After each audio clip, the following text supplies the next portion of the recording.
अगर वो अपने जोड़ीदार के लिए वफादारी दिखाता है, उसे बचाना चाहता है, तो उसमें क्या खराबी है? खराबी तुझे सूझनी चाहिए। यूं वो अपने बयान को शक के दायरे में ला खड़ा करता है। उसका बयान सिक्केबंद तब माना जा सकता है जबकि वो अपने जोड़ीदार का नाम ले और फिर जोड़ीदार भी उस बयान की तस्दीक करे। वो ऐसा नहीं चाहता। हो सकता है वो अपने जोड़ीदार को बचाना चाहता है, सिर्फ इस वजह से उसका बयान फर्जी माना जा सकता है। इस वजह से ही नहीं, लेकिन जोड़ीदार की बाबत उसकी खामोशी शक की गुंजाइश तो पैदा करती है। 1 मिनट के लिए अगर फ़र्ज़ करो उसका बयान झूठा है, किया, क्या ज़रूरत है उसे झूठा बयान देने की? अनिरुद्ध खन्नाल के बरी होने या ना होने से उसका क्या लेना देना है? क्या अनिरुद्ध खन्नाल उसका कोई सगे वाला है? नहीं है। सगे वाला क्या, दोस्त या वाकिफ़दार भी नहीं है। मैंने इस बात की तस्दीक की है, वो दोनों एक दूसरे को नहीं जानते। तो भाई एक कतई अनजान शख्स के लिए शुक्ला के झूठ बोलने का क्या मतलब? क्या पता क्या मतलब, लेकिन कोई तो मतलब होगा। बेमतलब तो ऐसा कुछ होता नहीं। एक मतलब तो बहरहाल मैंने सुझाया ही है तुमको, ये कि वो अपनी फांसी रुकवाना चाहता है। हाँ, दूसरा मतलब तमाश भी नहीं हो सकता है। बाज़ लोग लाइमलाइट में आने के लिए कुछ भी करने को तैयार होते हैं। लोग बाग अपने आप को आग लगा लेते हैं भाई, गोली मार लेते हैं मीडिया की, टीवी चैनल्स की तवज्जो का मरकज़ बनने के लिए। याद नहीं तुमको, एक पढ़ा लिखा आदमी इंजीनियर वायरलेस टावर पर चढ़ गया था और सारा दिन कूद जाने की धमकियाँ देता रहा था और शाम को खुद ही नीचे उतर आया था। कहने का मतलब ये है, अभी ऐसा कुछ नहीं हुआ कि मुलजिम अनिरुद्ध खन्नाल जश्न मनाना शुरू कर दे। उसकी बहन जो कि तुम्हारी क्लाइंट है, मिठाई बांटना शुरू कर दे। तुम्हें अपने क्लाइंट को मशवरा देना चाहिए। अभी खुशियाँ मनाने का, बधाइयाँ बटोरने का वक्त नहीं आया। हाँ, एक बार उम्मीद बन जाने के बाद नाउम्मीद होना शुरू से नाउम्मीद हो जाने से ज़्यादा भारी गुजरता है। ₹1,00,000 की बात कही तुमने, लेकिन अब ये पता कैसे चलेगा कि विष्णु शुक्ला सच बोल रहा है या झूठ? उसका सच या झूठ साबित करने का तरीका क्या है? अब जो साबित होना है कोर्ट में ही साबित होगा। अनिरुद्ध खन्नाल का केस रीओपन होगा। उसी मजिस्ट्रेट की अदालत में उसकी फिर से सुनवाई होगी जिसमें उसे सज़ा सुनाई गई थी। कब? सोमवार को सुबह 10 बजे पहला केस यही लगेगा, जबकि विष्णु शुक्ला को कटघरे में खड़ा होकर शपथ ग्रहण करने की गवाही के लिए पेश किया जाएगा। वो गवाही देगा। गवाही में वो यही बातें दोहराएगा जो उसने अपने तहरीरी बयान में दोहराई है। फिर क्या होगा? उससे क्रॉस क्वेश्चन किया जाएगा। सरकारी वकील उसके बयान पर उंगली उठाएगा। 1 मिनट, वही सरकारी वकील जो अनिरुद्ध खन्नाल की सज़ा की वजह बना था? हाँ, ऐसे लगावाल, वही। अच्छा, आगे? वो गवाह से खोद खोद कर सवाल पूछेगा, उसकी गवाही में छेद करने की कोशिश करेगा, उसको अपने बयान से नहीं हिला पाएगा तो कबूल करेगा कि मुजरिम अनिरुद्ध खन्नाल के साथ नाइंसाफ़ी हुई थी। उसके खिलाफ दिए गए मूल फैसले को कैंसिल करके उसे बेगुनाह मान लिया जाए, रिहा किया जाने की सिफारिश करेगा। या फिर सिफारिश करेगा कि मुजरिम का पर पूरे का पूरा मुकदमा फिर से चलाया जाए। आई सी। लेकिन ये सब तब होगा जबकि शुक्ला की गवाही अदालत में पूरी मजबूती के साथ टिक कर दिखाएगी और मजिस्ट्रेट को भी यकीन होगा कि वो सच बोल रहा था, सिर्फ सच बोल रहा था और सच के सिवा कुछ नहीं बोल रहा था। अगर ऐसा ना हुआ तो दोनों फिर जेल में बंद होंगे। कोर्ट द्वारा निर्धारित नई तारीख पर शुक्ला फांसी पर झूल जाएगा। हुआ तो शुक्ला फिर भी फांसी पर झूला, लेकिन अनिरुद्ध आज़ाद हो जाएगा। हाँ, उस सज़ा का क्या होगा जो वो काट चुका? क्या होगा? तुम बताओ। क्या बताओ? तुम्हारी बात मेरी समझ में तो आए। क्या कहना चाहते हो? वो पुलिस पर बेजा गिरफ्तारी का मुकदमा ठोक सकता है। उसने जो इज्जत खोई, आज़ादी खोई, दिमागी सुकून खोया, उसके लिए पुलिस को जिम्मेदार ठहराकर भारी हर्जाने की मांग कर सकता है। करे तो सही, हीरोइन की बरामदी ना दिखा दूं मैं। ऐसा केस बनाऊंगा पहले से ज़्यादा लंबी सजा पाएगा। ये तो भाई सरासर जुर्म होगा। पुलिस पर केस करना कोई हंसी खेल नहीं है, लेकिन इस जुर्म की नौबत नहीं आएगी, तुम देख लेना। फिर भी? अरे कोई फिर भी नहीं। कोली दान की बच्चिया के दांत कोई नहीं गिनता। देख लेना, वो और उसकी बहन इसी बात का लाख लाख शुक्र मनाएंगे कि वो आज़ाद है। अदालत में अनिरुद्ध खन्नाल भी पेश होगा? अरे वो तो होगा ही, मुकदमा तो उसी का है। विष्णु शुक्ला तो खाली है उसका गवाह होगा। वो कहाँ है? कहाँ है क्या मतलब? जेल में तो वो नहीं है। जेल में नहीं है तो कहीं तो होगा। कहाँ है? कौन बोला जेल में नहीं है? बोला कोई। ज़रूर उसका वकील बोला होगा। अरे यादव साहब छोड़ो ना, कौन बोला, समझ लो काला चोर बोला। अब आगे तो कुछ बोलो। पुलिस की मेहमान नवाजी में है। कहाँ? आकाश होटल में। वो जो दरियागंज में है? रूम नंबर 215 में पिकनिक कर रहा है। लेकिन तुम उसके पास नहीं फटकोगे। क्यों? पुलिस का पहरा है। मेरा क्लाइंट है वो। उसकी बहन तुम्हारी क्लाइंट है? मैं क्या जानता नहीं? बाजारिया बहन वो मेरा क्लाइंट है। बकवास। इंस्पेक्टर साहब, भाई बहन यतीम है, दोनों का एक दूसरे के सिवा कोई नहीं। बहन भाई से 8 साल बड़ी है और एक माँ की तरह उसकी फिक्र करती है। जरा सोचिए, ऐसी बहन के लिए ये कितनी खुशी की बात है कि भाई जेल से आज़ाद है। कितना वो तड़प रही होगी अपने भाई से मुलाकात के लिए। मेरी दरख्वास्त है, कम से कम उसे तो लड़के से मिलने दीजिए।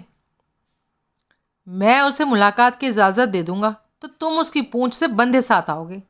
अरे हरगिज़ नहीं, वादा करता हूँ आपसे। मैं सिर्फ इस यश का भागी बनना चाहता हूँ कि अपने दोस्त, रिपीट, दोस्त इंस्पेक्टर यादव के सदके मैंने उसके भाई से मुलाकात का इंतज़ाम किया। इंस्पेक्टर साहब, ये ऐसा विकट केस था और तो और मैं अपने क्लाइंट के लिए कुछ कर ना सका। अब ये इतनी सी सर्विस तो कर दिखाने का मौका दे दीजिए। ठीक है। क्या ठीक है? बहन अकेले मिलने जा सकती है। मैं वहाँ तैनात हवलदार से इस बाबत बोल दूंगा। Thank you sir, so much thank you. मैं साउथ एक्सटेंशन पहुँचा। वहाँ पेविलियन केक कैबिन में नताशा खन्नाल मौजूद थी। उसके साथ कोई और भी मौजूद था जो कि मेज से पार उसके सामने बैठा उससे घुट घुट के बातें कर रहा था। उसके सामने विस्की का गिलास था। उसकी सूरत से लगता था कि वो उसका उस शाम का कोई पहला जाम नहीं था। वो कोई 40 साल का क्लीन शेव्ड सूट बूटधारी पिद्दी सा आदमी था जो बोलते वक्त अपना हाथ एक नहीं तो दूसरा यूं नचाता था जैसे हाथ थाम ले जाने पर उसकी बोलती बंद हो सकती हो। नताशा के सामने भी एक गिलास था लेकिन वो खाली था, इसलिए कहना मुहाल था कि ड्रिंक्स में वो उसकी कंपनी दे रही थी या नहीं। हेलो, मैं नताशा से संबोधित हुआ। नताशा ने सर उठाकर मेरी तरफ देखा। तत्काल उसके चेहरे पर रौनक आई। Mister Kohli, I was waiting for you. Thank you. साहब की तारीफ? ये साहब, वो भी तारीफ का काबिल। Ganesh, imagine that. उसका साथी हंसा। मैं अभी सोच ही रहा था कि कहाँ बैठूं कि नताशा ने मेरा हाथ थामा और मुझे अपने पहलू में बिठा लिया। He is Delhi Ganesh, my fan and admirer. उसने परिचय दिया। मैंने ठीक सुना? दिल्ली?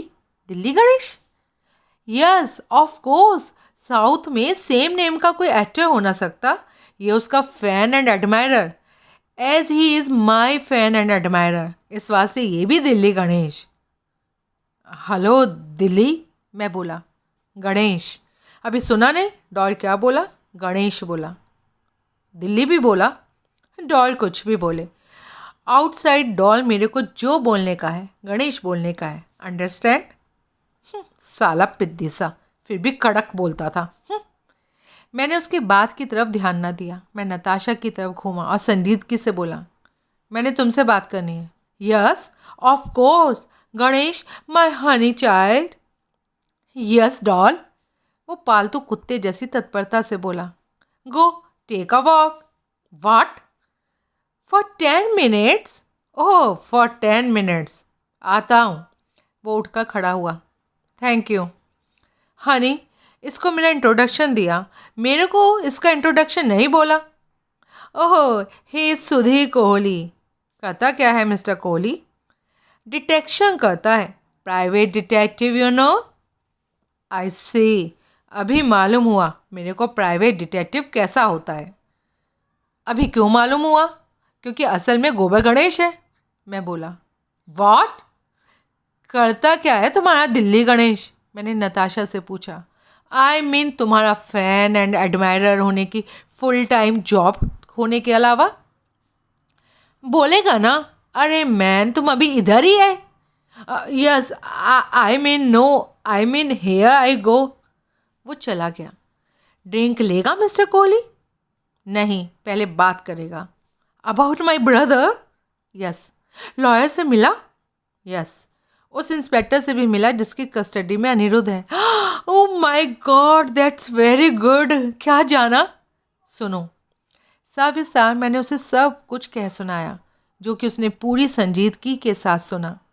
अनिरुद्ध के दिल्ली प्रवास का जिक्र आया तो उसने कागज़ कलम निकाल कर होटल का नाम, लोकेशन, कमरा नंबर वगैरह नोट किया।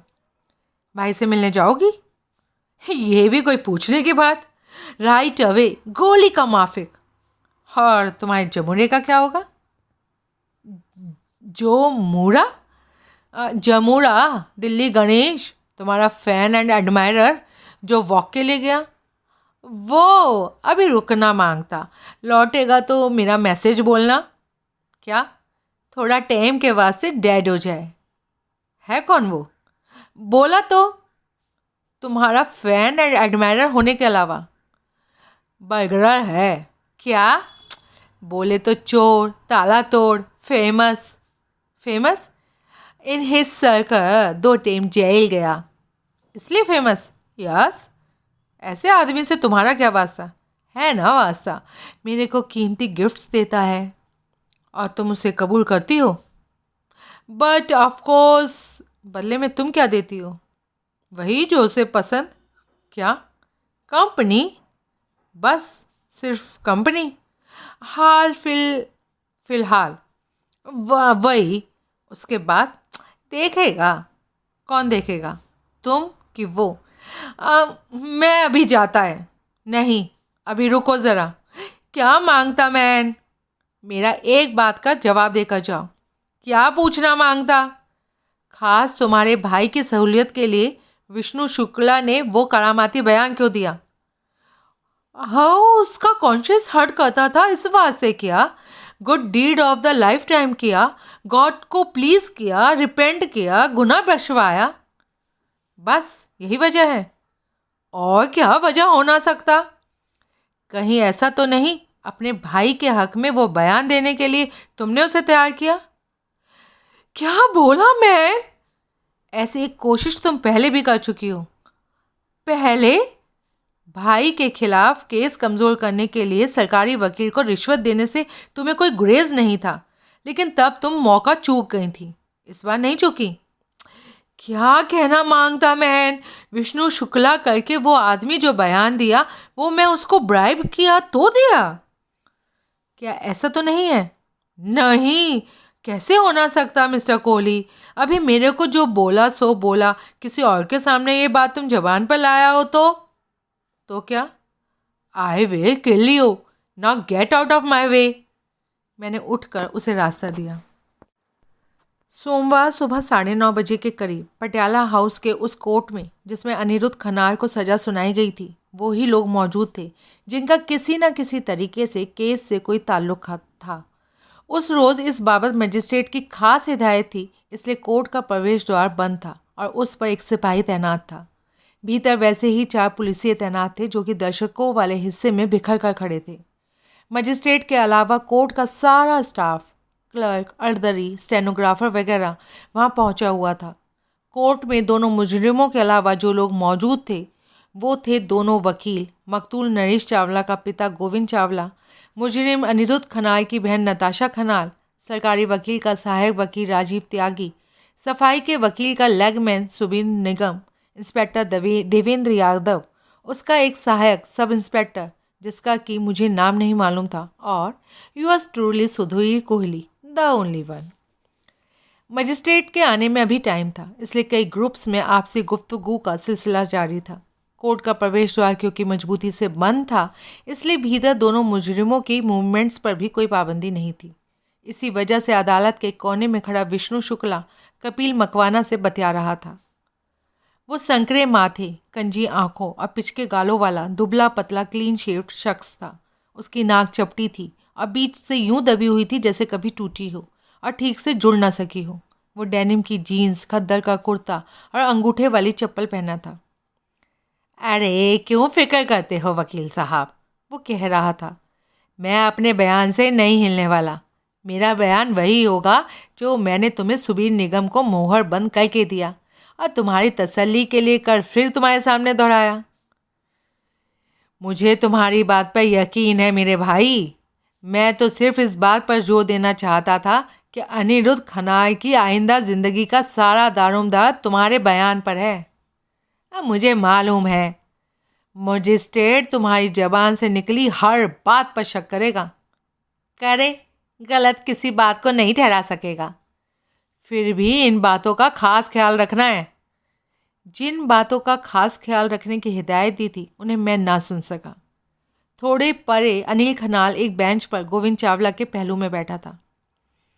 सर जी, वो फरियाद सी करता गोविंद चावला को कह रहा था, जिसकी मर्जी कसम उठवा लीजिए, मेरा उस वारदात से कोई लेना देना नहीं था। थामना और चलाना तो दूर की बात है, मेरा यकीन कीजिए। मेरे को असल गन भी मैंने कभी नहीं देखी। मैं आपके स्टोर का रेगुलर और पुराना कस्टमर था। मेरी ऐसी कोई मंशा होती तो मैंने तब तक का इंतजार किया होता। मैंने तो एक ही गुनाह किया था।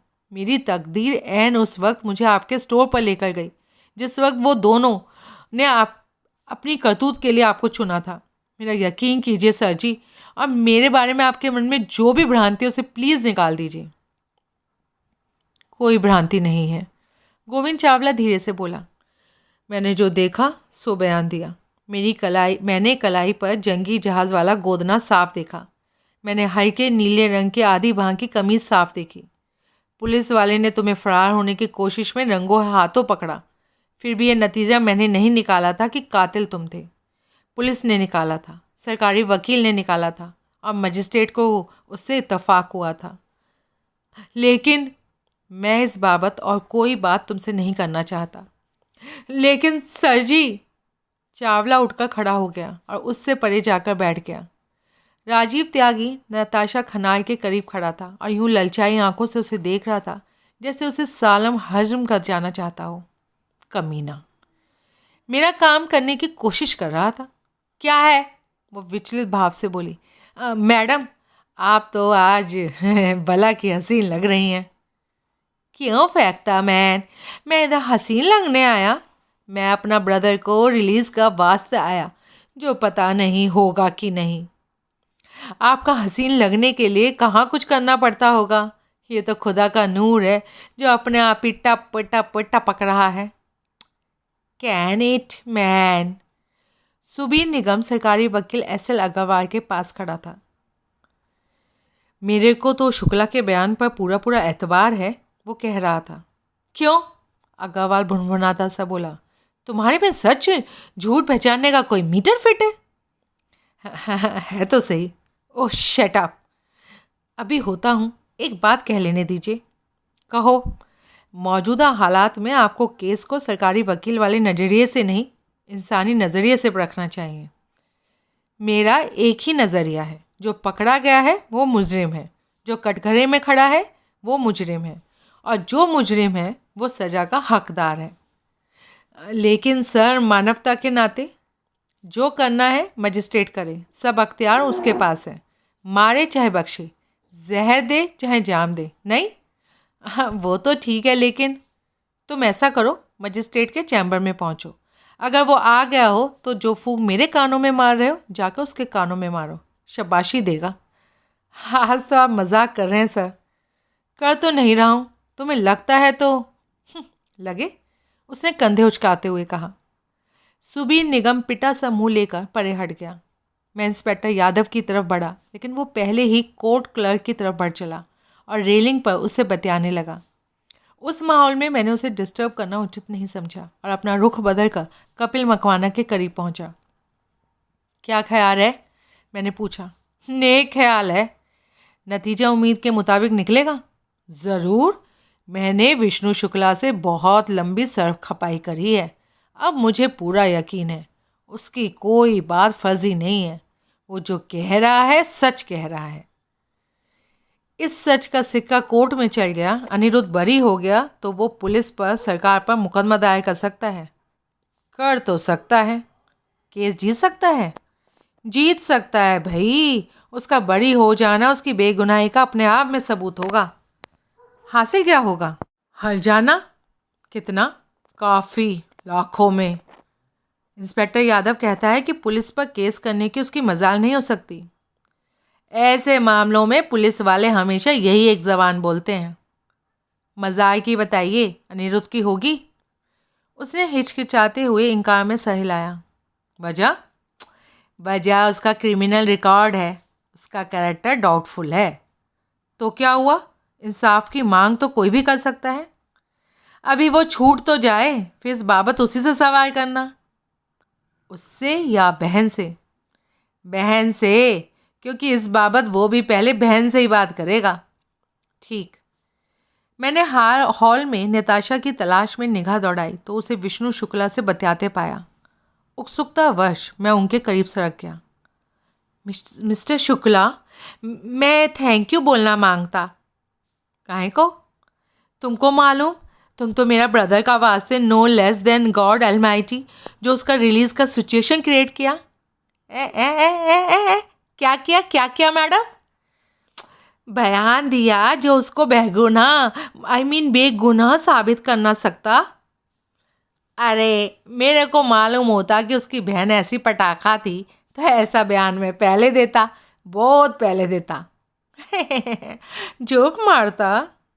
अरे जो गया तेल लेने, अभी साला जो काम मैंने फोकट में किया तब वो साला फीस लेके करता। फीस? कैसी फीस?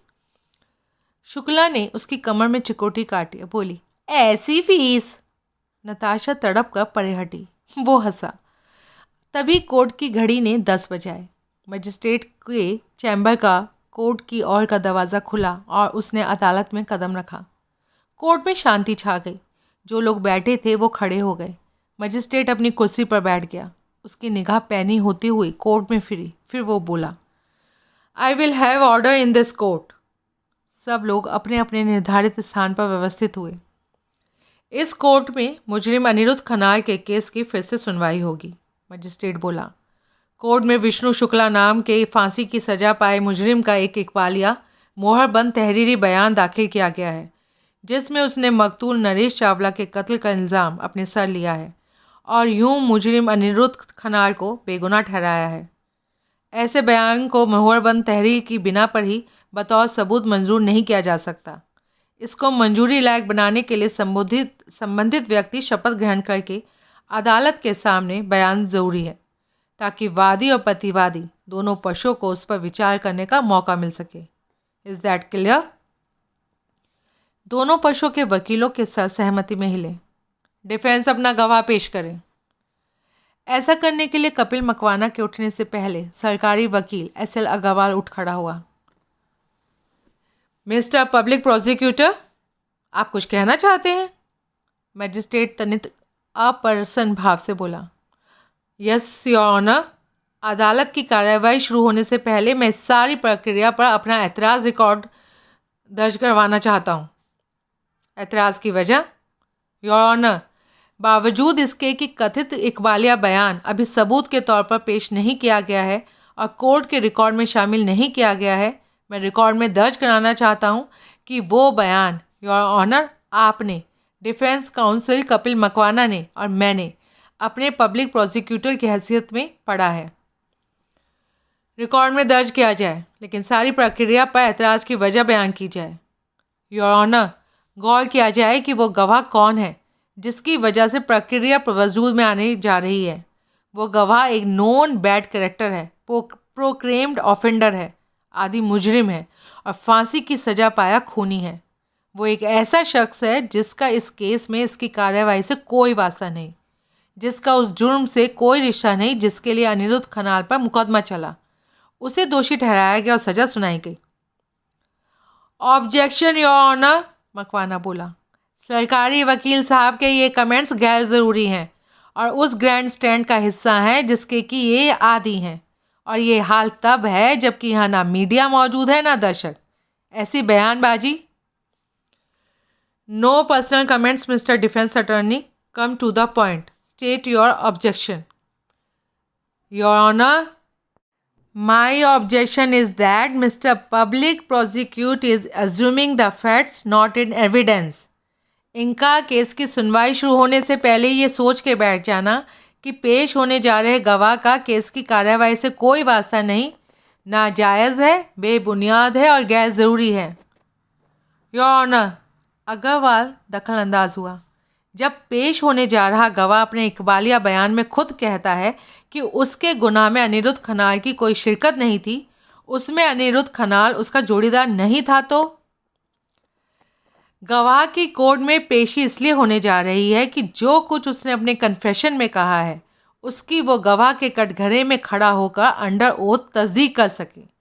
जब ऐसा होगा तो डिफेंस ये स्थापित करके दिखाएगा कि वो केस की कार्यवाही से अनजान नहीं था। ऑब्जेक्शन खारिज की जाती है। प्रोसिक्यूशन का एतराज़ दर्ज किया जाए। अग्रवाल भड़क कर बोला। मिस्टर अग्रवाल, आप कोर्ट के आदेश पर एतराज़ जाहिर कर रहे हैं। You are objecting to the court's ruling. I am sorry to say so, but yes your honour, this is highly irregular, also very necessary, but I am doing my duty your honour. कई क्षण खामोशी रही। अदालत की कार्यवाही 15 minute के लिए मुलतवी की जाती है। आखिरकार मजिस्ट्रेट बोला और उस दौरान दोनों पक्षों के वकीलों को निर्देश है कि वो अदालत के सामने चैम्बर में हाजिर हों। मजिस्ट्रेट उठा और घूमकर अपने चैम्बर के दरवाजे की ओर बढ़ा। अर्दली ने तत्परता से उसके लिए दरवाज़ा खोला। मजिस्ट्रेट चौखट लांघ गया तो दरवाज़ा उसके पीछे बंद हो गया। दोनों वकीलों की निगाहें मिली। दोनों ने सहमति में सर हिलाया। फिर दोनों इकट्ठे अदालत के बंद प्रवेश द्वार की ओर बढ़े। मैं बड़े सहज भाव से उनके पीछे सरका। दोनों ने अदालत से बाहर गलियारे में कदम रखा और फिर अगले दरवाजे की तरफ बढ़े, जो कि मजिस्ट्रेट के चैम्बर में गलियारे की ओर से दाखिल होने का रास्ता था।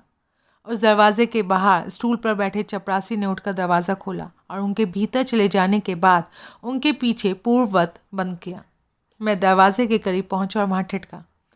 इधर रुकने का नहीं है, चपरासी सहज भाव से बोला। हाथ इधर कर, मैं दबे स्वर में बोला। क्या है? कर तो सही, कचहरी में काम करता है, हाथ इधर कर का मतलब नहीं समझता। उसके चेहरे के भाव बदले। उसने नीचे का झुकाकर हाथ में ही तरफ बढ़ाया।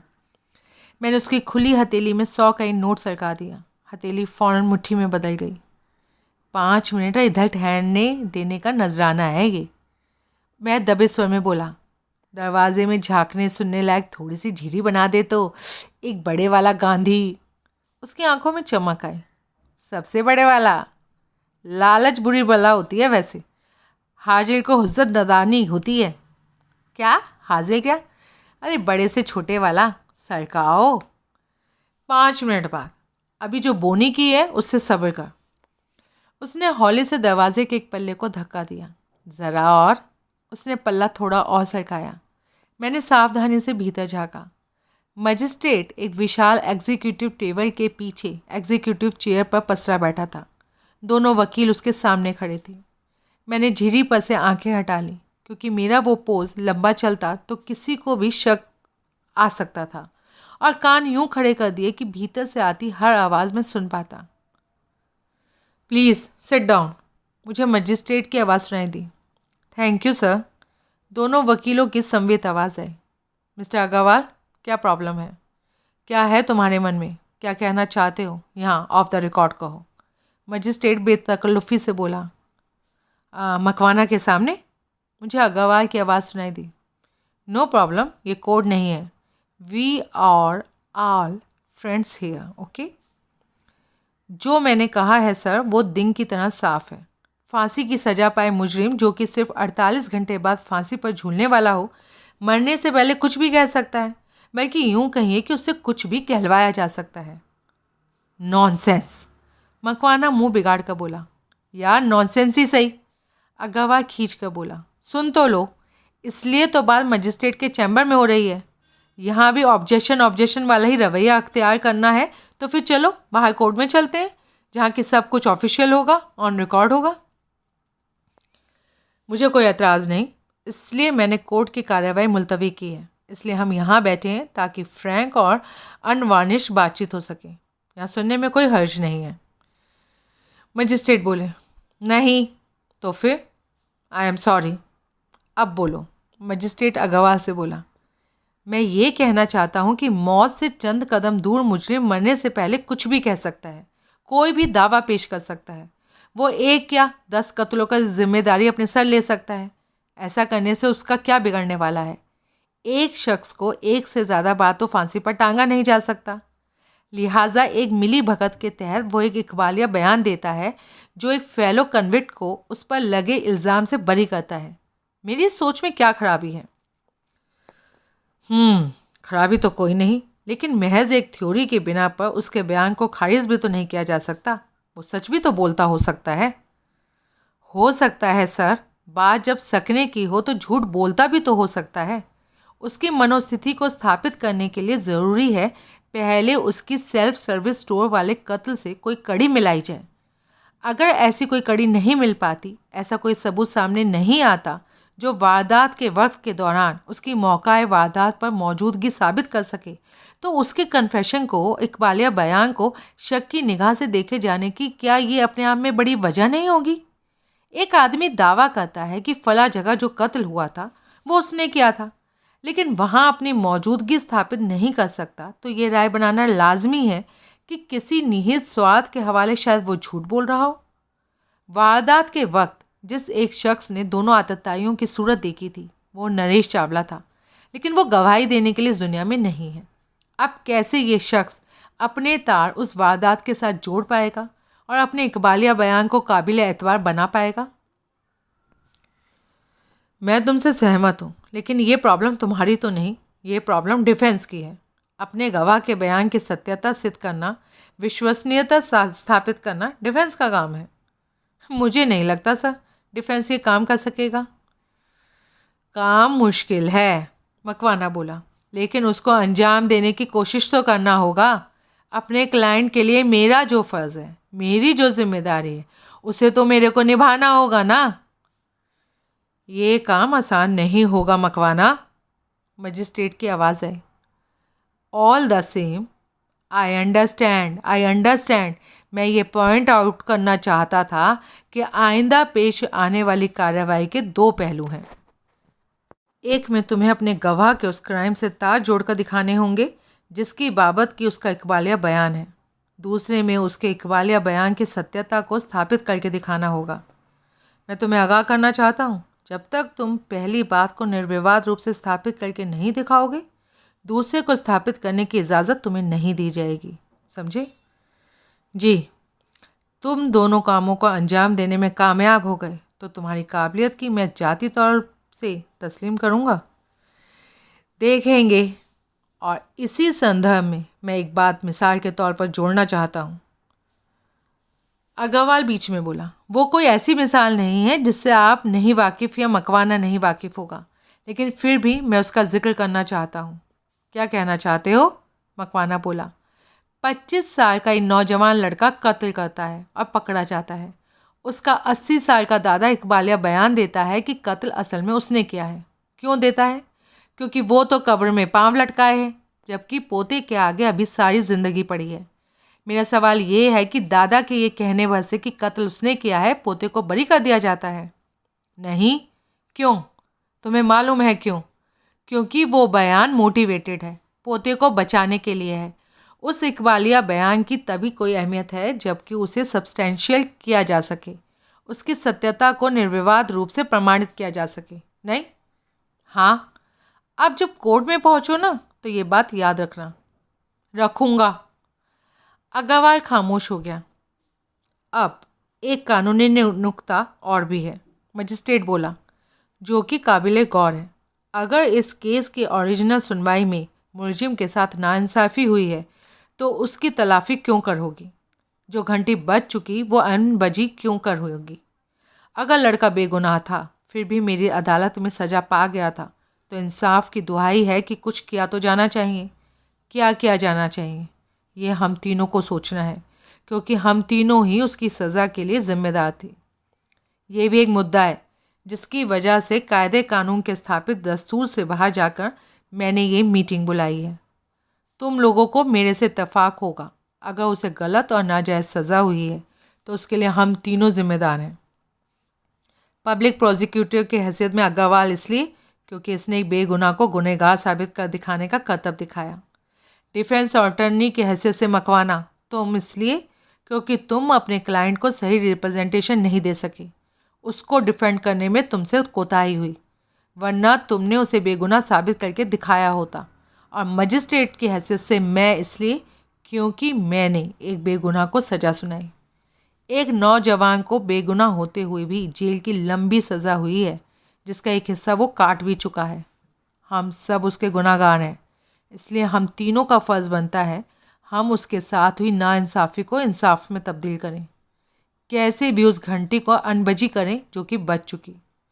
अभी जब हम कोर्ट में जाएंगे तो बतौर वकील तुम दोनों एक दूसरे के विरोधी होंगे, एक दूसरे के खिलाफ बोलोगे, बोलना ही चाहिए।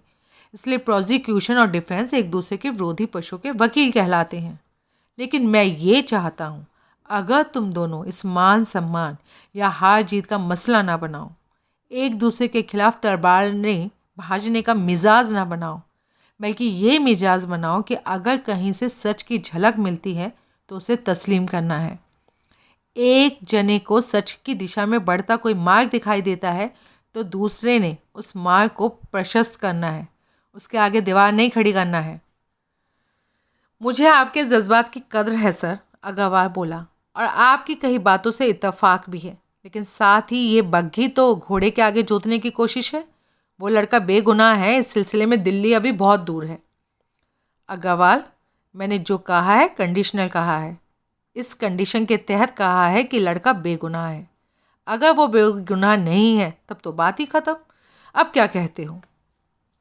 अगर आप चाहते हैं कि मैं गवाह को झूठा करार देने के लिए जी जान की कोशिश ना करूं तो? मैं ऐसा हरगिज़ नहीं चाहता। मैंने कभी नहीं कहा है कि बतौर पब्लिक प्रोसिक्यूटर तुम अपने फ़र्ज़ को निभाने में कोताही बरतो।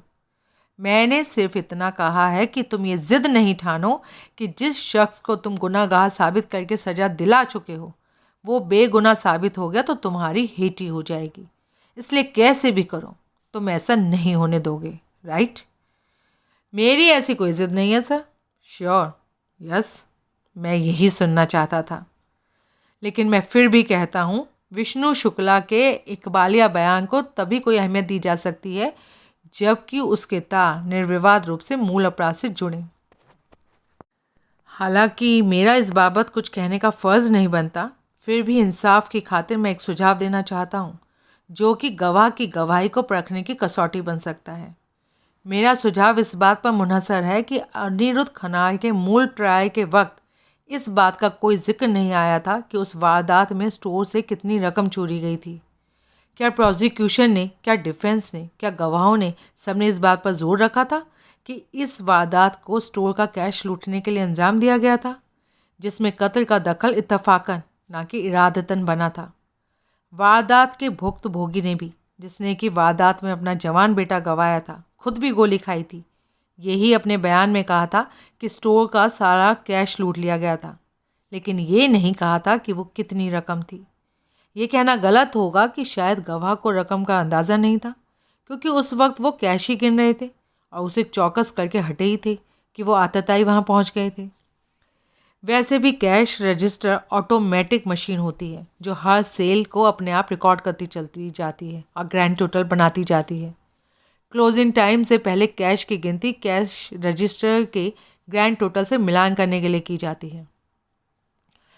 गुस्ताखी के लिए माफ़ी के साथ अर्ज है, अग्रवाल बोला, लेकिन इस बात की कोई अहमियत नहीं कि जो रकम लूटी गई थी वो गिनती में कितनी थी। अहमियत इस बात की है कि वहाँ लूट की एक वारदात हुई, उस वारदात के दौरान एक शख्स की जान गई और दूसरा घायल हुआ। इस सिनेरियो में अहम कत्ल है, लूट है, ना कि वो रकम कितनी थी। अग्रवाल, अब तुम बग्घी को घोड़ों के आगे जोत रहे हो। अच्छा, मैं जो कहना चाह रहा हूँ उसके सुने बिना तुम कूद कर जिस नतीजे पर पहुँच गए हो उसकी यहाँ इस घड़ी कोई रेलेवेंस नहीं है। अब क्या कहना चाह रहे हैं? ये कि उस रकम का कोई जिक्र ना हुआ होने को, उसके रिकॉर्ड में दर्ज ना हुआ होने को हम हकीकत तक पहुँचने के लिए इस्तेमाल कर सकते हैं। कैसे? धीरज से सुनो तो बोलूँ। सॉरी, सुनो। पुलिस जब विष्णु शुक्ला का इकबालिया बयान मेरे नोटिस में लाई थी, तभी मुझे एहसास हो गया था कि उसके तार मूल अपराध से जोड़ना कितना मुश्किल काम होगा। लेकिन साथ ही मुझे एहसास हुआ था कि एक बेगुनाह के भविष्य का सवाल था, इसलिए मुझे इस बाबत कुछ करना चाहिए था। तब मैंने इस केस की फाइल तलब की थी। मैंने पाया कि उस फाइल में कैश रजिस्टर से निकला वो टेप भी नथी था जिस पर उस रोज़ की टोटल सेल की रकम दर्ज थी। वो रकम 47,936 रुपये 40 पैसे थी। गोविंद शुक्ला का कहना है कि आतताइयों ने कैश रजिस्टर बिल्कुल खाली कर दिया था, 40 पैसे की चेंज तक नहीं छोड़ी थी। विष्णु शुक्ला के इकबालिया बयान की तहरीर में दर्ज है कि उसके जोड़ीदार ने वो रकम कब्जाई थी और उनके स्टोर से निकलकर अलग अलग राह लगने से पहले उसे सौंप दी थी। वो रकम कितनी थी इस बात की सिवाय पुलिस के, सिवाय स्टोर मालिक के जिसका कि कैश लूटा था, और अब सिवाय हम तीनों के किसी को खबर नहीं। इतने जनों के अलावा और किसी को खबर हो सकती है, होनी चाहिए, तो वो शख्स था जिसने लूट के बाद वो रकम कब्जाई थी, तो उसे मालूम होना चाहिए कि वो रकम कितनी थी। बशर्ते उसने बाद में रकम को गिना हो, अग्रवाल बोला। इससे पूरी पूरी उम्मीद की जाती है कि उसने ऐसा किया होगा। कोई अपनी करतूत के नतीजे से वाकिफ़ होने की कोशिश ना करे, ऐसा क्यों कर हो सकता है? और उसे इतने अरसे बाद याद ना हो कि वो रकम कितनी थी? वेल, हम उम्मीद करते हैं, ये मानकर चलते हैं कि उसे याद होगा। ठीक। अपनी गवाही के दौरान उस रकम की बाबत पूछे जाने पर वो सही जवाब देता है तो ये अपने आप में सबूत होगा कि उस वारदात में वो शख्स शामिल था। तो उसके तार उस डकैती से जुड़े होने की हकीकत को साबित करने के लिए किसी अतिरिक्त सबूत की ज़रूरत नहीं होगी। फिर उसके इकबालिया बयान को दुरुस्त तस्लीम किया जाएगा और फिर अनिरुद्ध खनाल की रिहाई महज वक्त की बात होगी। मुझे इस बात से इत्तफाक है, लेकिन सरकारी वकील की हैसियत से मेरे को एक शंका है। बोलो। मेरा काम गवाह को झूठा साबित करना है और अनिरुद्ध खनाल की सज़ा को बरकरार रखना है। मकवाना का काम गवाह को सच्चा साबित करना है और अपने क्लाइंट को रिहा कराना है। लूट की रकम की बाबत अब ये जानता है। इस बात की क्या गारंटी है कि ये बात वो गवाही से पहले किसी तरीके से गवाह को नहीं सरका देगा? अग्रवाल साहब, आप मेरी तौहीन कर रहे हैं। मैंने महज एक पॉइंट रेज किया है, ऐसा पॉइंट रेज किया है जो मेरी प्रतिष्ठा और मान सम्मान के मुंह पर काली पोतता है। भाई, मेरी ऐसी कोई मंशा नहीं, एंड यही मंशा है। अच्छा, तुम्हें ऐसा लगता है? ठीक लगता है मुझे। ये तुम्हारी खामा ख्याली है कि? कोई खामा ख्याली नहीं। मैं तुम्हें और तुम्हारी फितरत को बाखूबी समझता हूँ। तुम्हारा तो नाम ही मिस्टर एवरीथिंग इज़ रॉन्ग है। तुम्हें कहाँ कोई बात ठीक लगेगी? जेंटलमैन, मजिस्ट्रेट सख्ती से दखलअंदाज हुआ। No personal comment please, let's refrain from personalities. He started it, Makwana गुस्से से बोला। Forget it, we are all friends here. अभी हमारे सामने एक मिशन है जिस पर मुश्तरका अमल करने की ज़रूरत हम अब भी कबूल करके हटे हैं। आप कोर्ट से बाहर दोस्ताना माहौल में भी एक दूसरे की ऐसी मुखाफलत करेंगे तो कैसे काम चलेगा? कोई कुछ नहीं बोला। और एक बात और, मजिस्ट्रेट का स्वर एकाएक रूखा हो गया। बतौर मजिस्ट्रेट मुझको ये अधिकार है कि वो मौजूद माहौल में कोल्ड स्टोरेज में बंद नहीं हो गए हैं, उनको नज़रअंदाज करने की कोई ज़रूरत ना करें। तुम दोनों साहिबान में से किसी ने रकम की बाबत हासिल जानकारी को अपनी जाति या कारोबारी फ़ायदे के लिए किसी के सामने उजागर किया तो वो खता पाएगा। मैं उसे कंटेम्प्ट ऑफ कोर्ट का मुजरिम करार दूंगा और मुझे अफसोस होगा कि मैंने उसे अपने पास बिठाने के काबिल समझा। The meeting is over. मैंने चपरासी को 500 का नोट सरकाया और तत्काल दरवाजे पर से हट गया। 15 मिनट के ब्रेक के बाद कोर्ट की कार्यवाही फिर शुरू हुई। गवाह को कटघरे में पेश किया जाए, उसे शपथ दिलाई जाए। मजिस्ट्रेट गंभीरता से बोला। गवाह विष्णु शुक्ला इंस्पेक्टर देवेंद्र यादव के पहलू में बैठा हुआ था। यादव ने उसे कोहनी मारी तो वो तत्काल उठकर अपने पैरों पर खड़ा हुआ। बड़े रौब से चलता वो गवाह के कटघरे में जाकर खड़ा हुआ। गीता पर हाथ रखो, कोर्ट क्लर्क उसके करीब जाकर बोला। उसने आदेश का पालन किया। कहो, मैं जो कहूँगा सच कहूँगा, सच के सिवाय कुछ नहीं कहूँगा। मैं जो कहूँगा सच कहूँगा, सच के सिवाय कुछ नहीं कहूँगा। क्लर्क परे हट गया। गवाह एक हाथ कटघरे की रेलिंग पर, दूसरा कमर के खंभ पर रखा खड़ा था। साला छचुंदर जैसा आदमी अमिताभ बच्चन समझ रहा था अपने आप को। पहले अदालत गवाह से कुछ चंद सवाल पूछना चाहती है। मजिस्ट्रेट बोला। पूछो माई बाप, मालिक हो, जो मर्जी पूछो। तुम्हारा नाम? विष्णु शुक्ला। कोई और नाम? डिप्टी। यहाँ पेश होने से पहले करनाल जेल में बंद थे? हाँ। कब तक बंद थे? आज सुबह तक। आज सुबह 6:30 बजे तक, जहाँ से कि ये दिल्ली पुलिस का सब इंस्पेक्टर पुलिस वाले देवेंद्र यादव पुलिस की कैदी ढूंढने वाली वैन में बंद करके मुझे सीधे यहाँ कोर्ट में ले आए। रास्ते में कहीं रुके? नहीं। किसी से मिले? नहीं जी। याददाश्त कैसी है तुम्हारी? अच्छी है। सिर्फ अच्छी है? नहीं, बढ़िया है, चौखी है। और सूझबूझ? मैं ज़्यादा पढ़ा लिखा नहीं हूँ। कोर्ट का सवाल पढ़ाई लिखाई की बाबत नहीं था। शिक्षा इंसान को आलम फाजिल बनाती है। सूझबूझ जाती तजुर्बात और माकूल नियत से बनती है। बाज़ लोग पढ़ लिख के भी मूर्ख बने रहते हैं और बाज़ लोग पढ़े लिखे चतुर सुजान बन जाते हैं। बात समझ में आई? आई जी। जवाब दो। जी, मैं मूढ़ नहीं हूँ, चतुर सुजान भी नहीं हूँ, लेकिन ना मूर्ख हूँ ना पागल हूँ। इन सवालों का क्या मकसद है? मकवाना की और झुककर मैं उसके कान में फुसफुसाया। अपना गुजरा जमाना याद कर रहा है। मजिस्ट्रेट बनने से पहले काबिल वकील था, अपनी तब की काबिलियत पर जमी धूल झाड़ रहा है। इन सवालों से हासिल क्या करना चाहता है अब पता नहीं मुझे। मूर्ख की याददाश्त कमज़ोर होती है, पागल की होती ही नहीं, मजिस्ट्रेट कह रहा था। मेरी ना कमज़ोर है ना गायब है। पक्की बात? आजमा लीजिए माई बाप। अदालत ऐसा कर सकती है, मुझे कोई ऐतराज़ नहीं। इस पूछताछ के पीछे अदालत का जो मकसद है वो ये जानना है कि जिस शख्स ने अपना इकबालिया बयान दर्ज कराया, मुहर बंद किया, वो नॉर्मल सूझबूझ वाला नॉर्मल शख्स है या नहीं। माई बाप, आज तक मेरे को कोई मूर्ख नहीं बोला, ना पागल बोला और ना ही कोई कम अकल बोला। गुड। अदालत खुद तुम्हारी याददाश्त को परखना चाहती है। कोई ऐतराज़? परख लो जी, हमें कोई ऐतराज़ नहीं। तुम्हारा इकबालिया बयान में दर्ज है कि तुम 2 साल पहले 5 मार्च सन 2003 को बुधवार के दिन काफ़ी रात गए गोल मार्केट के इलाके में स्थित चावला सेल्फ सर्विस स्टोर नाम के एक स्टोर में जो लूट हुई थी, वहाँ पर तुम अपने जोड़ीदार के साथ शरीक थे, ठीक? हाँ माई बाप, बिल्कुल ठीक। आंकड़ों के मामले में तुम्हारी याददाश्त कैसी है? जी, बहुत अच्छी है मेरी।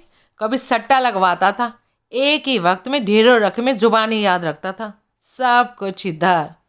उसने एक उंगली से अपनी कनपट्टी ठकठकाई। कंप्यूटर की तरह छाप के रखता था, कभी कोई गलती नहीं हुई, कोई कोताही नहीं हुई जी। तजुर्बे की बात होती है सारी। गुड। तो फिर एक रकम याद करने की कोशिश करो। कौन सी? जो तुमने स्टोर से लूटी थी। गोल मार्केट वाले स्टोर से, बुधवार 5 मार्च 2003 की रात को 11:15 बजे। हुजूर, ये तो बड़ा आसान इम्तिहान लिया आपने मेरी याददाश्त का। जवाब दो। 47,936 रुपये 40 पैसे। हुक्म हो तो ये भी बताऊं नोट कैसे कैसे थे, कौन कौन से थे, कितने कितने थे और खरीज कितनी थी? ज़रूरत नहीं, मैं पास हो गया आपके इम्तिहान में। हाँ। पागल तो नहीं लगा, मूर्ख तो नहीं लगा, लल्लू तो नहीं लगा? नहीं, समझदार लगे। शुक्रिया हुजूर। अब गवाह अपने वकील के हवाले है, बशर्ते कि पब्लिक प्रोसिक्यूटर को कोई ऐतराज़ ना हो। कोई ऐतराज़ नहीं और ऑनर, अग्रवाल बोला। कपिल मकवाना अपने स्थान से उठा। उसने अपने सामने मेज़ पर से गवाह के इकबालिया बयान की मिसल उठाई और उसके साथ गवाह के कटघरे पर पहुंचा। इस मिसल को पहचानते हो? उसने पूछा। पहचानता हूँ, मेरा इकबालिया बयान है जो तुमने हाल में करनाल जेल में दर्ज कराया था। हाँ। अपने दस्तखत करके इसे मोहरबंद किया था। ये साइन तुम्हारे हैं? हाँ। अब मैं इस तहरीर को पढ़ता हूँ ताकि तुम तस्दीक कर सको इसमें जो कुछ दर्ज है वो लफ्ज़ दर लफ्ज़ तुम्हारा बयान है। ज़रूरत नहीं जी, मैं इस बात की वैसे ही तस्दीक करता हूँ। अदालत में इसे पढ़ना फिर भी ज़रूरी है ताकि ये रिकॉर्ड में आ सके। भाई वो आप जाने। योर ऑनर, मैं इस तहरीर को पढ़ता हूँ और फिर इसे सबूत के तौर पर रिकॉर्ड किए जाने की सिफारिश करता हूँ। रिकॉर्ड के लिए अर्ज है। इसकी एक ज़ेरॉक्स कॉपी प्रोसिक्यूशन को पहले ही मुहैया कराई जा चुकी है। ओरिजिनल डॉक्यूमेंट के रिकॉर्ड में लिए जाने पर प्रोसिक्यूशन को कोई एतराज़? मजिस्ट्रेट ने पूछा। अभी कोई एतराज़ नहीं आया और आना, अग्रवाल बोला, बशर्ते कि गवाह से ज़िरा के बाद इस बाबत हमें पुनर्विचार की इजाज़त दी जाए। इजाज़त दी जाती है। आइंदा चंद मिनटों में मकवाना ने उस तहरीर को बुलंद आवाज़ में पढ़ा और फिर उसे कोर्ट क्लर्क को सौंप दिया। क्लर्क ने उस पर नंबर डाला, कोर्ट की मुहर लगाई और उसे मजिस्ट्रेट के सामने उसकी टेबल पर रख दिया। मकवाना फिर गवाह से संबोधित हुआ। तो अपने इकबालिया बयान के ज़रिए तुम कबूल करते हो कि तुमने चावला सेल्फ सर्विस स्टोर को लूटने की अपनी कोशिश के दौरान गोलियां चलाई, जिनसे नरेश चावला की जान गई और गोविंद चावला घायल हुए? हाँ। कैश काउंटर पर उस वक्त वो दोनों थे? हाँ। उनमें से एक शख्स जो कि ज़िंदा बचा था इस वक्त अदालत में मौजूद है? हाँ जी। इशारा करके बताओ कौन है और कहाँ है? गवाह ने गोविंद चावला की तरफ मजबूत इशारा किया। दूसरा शख्स जो नौजवान था और जो मर गया वो इस शख्स के साथ था? हाँ जी।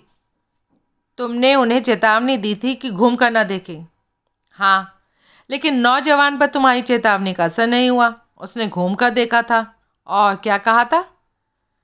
कहा था, सालों में तुम्हें देख लूँगा, मैं तुम्हें लाखों में पहचान लूँगा, जेल में सड़ोगे। इस वजह से तुमने गोली चला दी? हाँ जी। कितनी गोलियां चलाई? 4। 3 नौजवान को लगी, एक बुढ़े को, वो जो उधर बैठा है। तुम्हें मालूम था कि नौजवान जो तुम्हारी गोलियां खा के ठौर मारा गया था नरेश चावला था और जो बूढ़ा शख्स कंधे पर गोली लगने से घायल हुआ था वो गोविंद चावला था, जिसको कि अभी तुमने पॉइंट आउट किया है? तब नहीं मालूम था, बाद में टीवी देखकर अखबार पढ़कर मालूम चला। तुम्हारी कारगुजारी में तुम्हारे साथ तुम्हारा एक जोड़ीदार भी था? हाँ जी। अनिरुद्ध खनाल अदालत में है? मैं यहाँ बैठा हूँ। अनिरुद्ध हाथ उठाकर बोला। खड़े हो जाओ। अनिरुद्ध खड़ा हो गया। इस शख्स को पहचानते हो? मकवाना ने गवाह की तरफ घूमकर पूछा। नहीं। कभी सूरज नहीं देखी? अब देखी ना।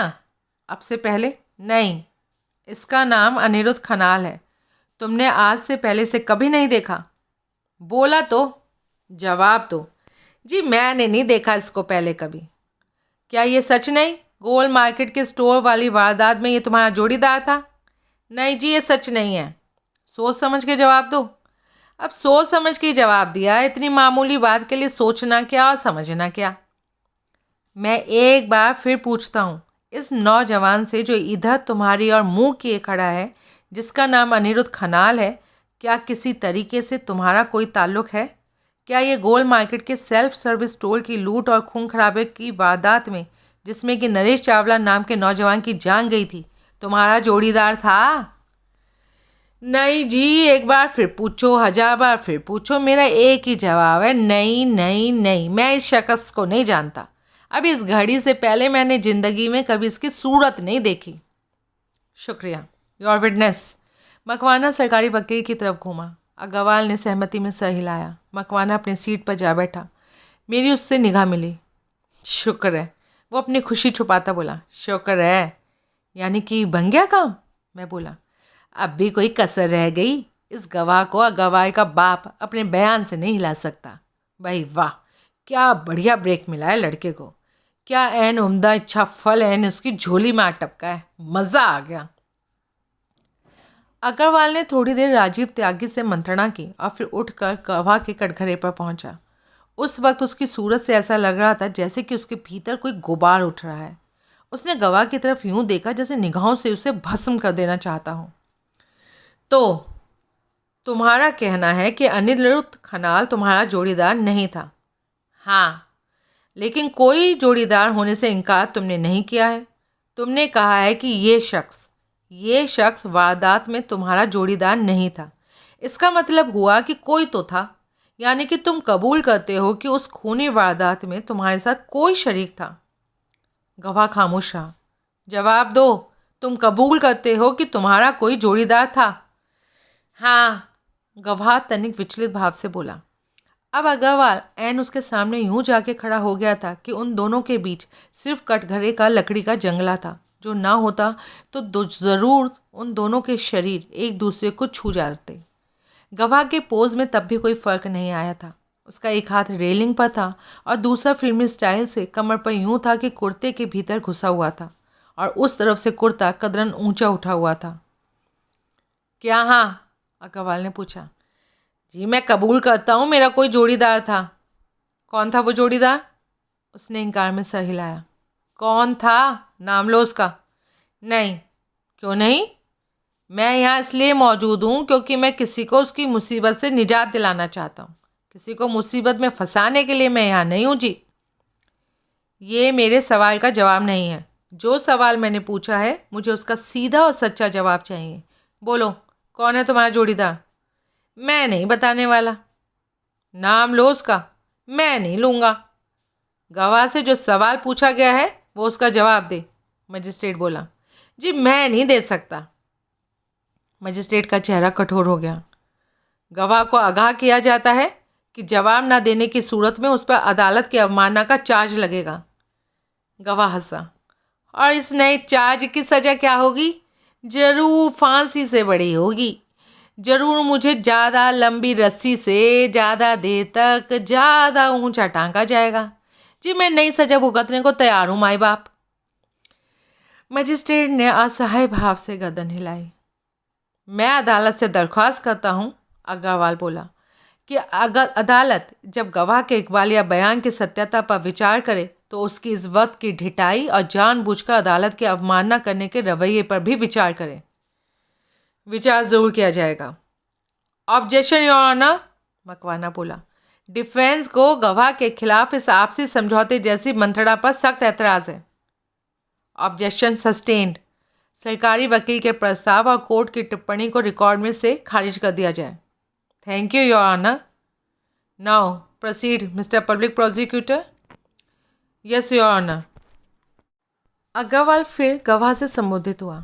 तुम्हें एहसास है तुम्हारा अपना जोड़ीदार का नाम उजागर न करने की जिद करना तुम्हारे इकबालिया बयान की विश्वसनीयता पर सवाल खड़ा कर सकता है और अनिरुद्ध खन्नाल का जो भला तुम करना चाहते हो उसके होने में बाधा बन सकता है। ऑब्जेक्शन। सरकारी वकील साहब गवाह को जबान देने की कोशिश कर रहे हैं, गैर वाजिब सवाल पूछ रहे हैं। Sustained. I withdraw my question, Agrawal बोला। मैं गवाह से नया सवाल पूछता हूँ। विष्णु शुक्ला, तुम्हें मालूम है जिस गवाह के लिए तुम अनिरुद्ध खन्नाल को बेगुनाह करार दे रहे हो, इसी अदालत में उसका वो गुनाह साबित हुआ था। उसे 10 साल की कैद की सज़ा हुई थी। मालूम है। कब से मालूम है? तभी से मालूम है जब से सज़ा हुई थी। कैसे मालूम पड़ा? अखबार से जी। तो जो बात तुम आज कह रहे हो वो तुमने तब क्यों नहीं कही? तब क्यों नहीं ये दावा पेश किया कि ये शख्स बेगुनाह था, उस गलत समय गलत सज़ा सुनाई गई थी? क्योंकि हकलाओ नहीं, जवाब दो।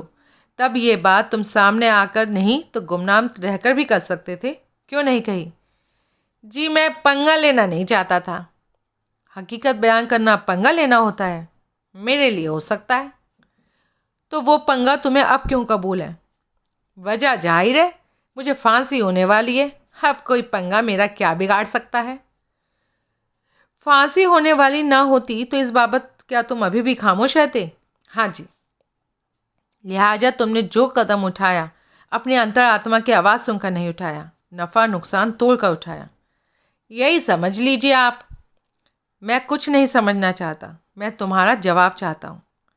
जी मेरा जवाब ये है कि जो मैंने किया उसके पीछे एक तो ये वजह थी कि हकीकत बयान करके मैं इस लड़के का भला करना चाहता था, और लेकिन एक वजह और भी थी।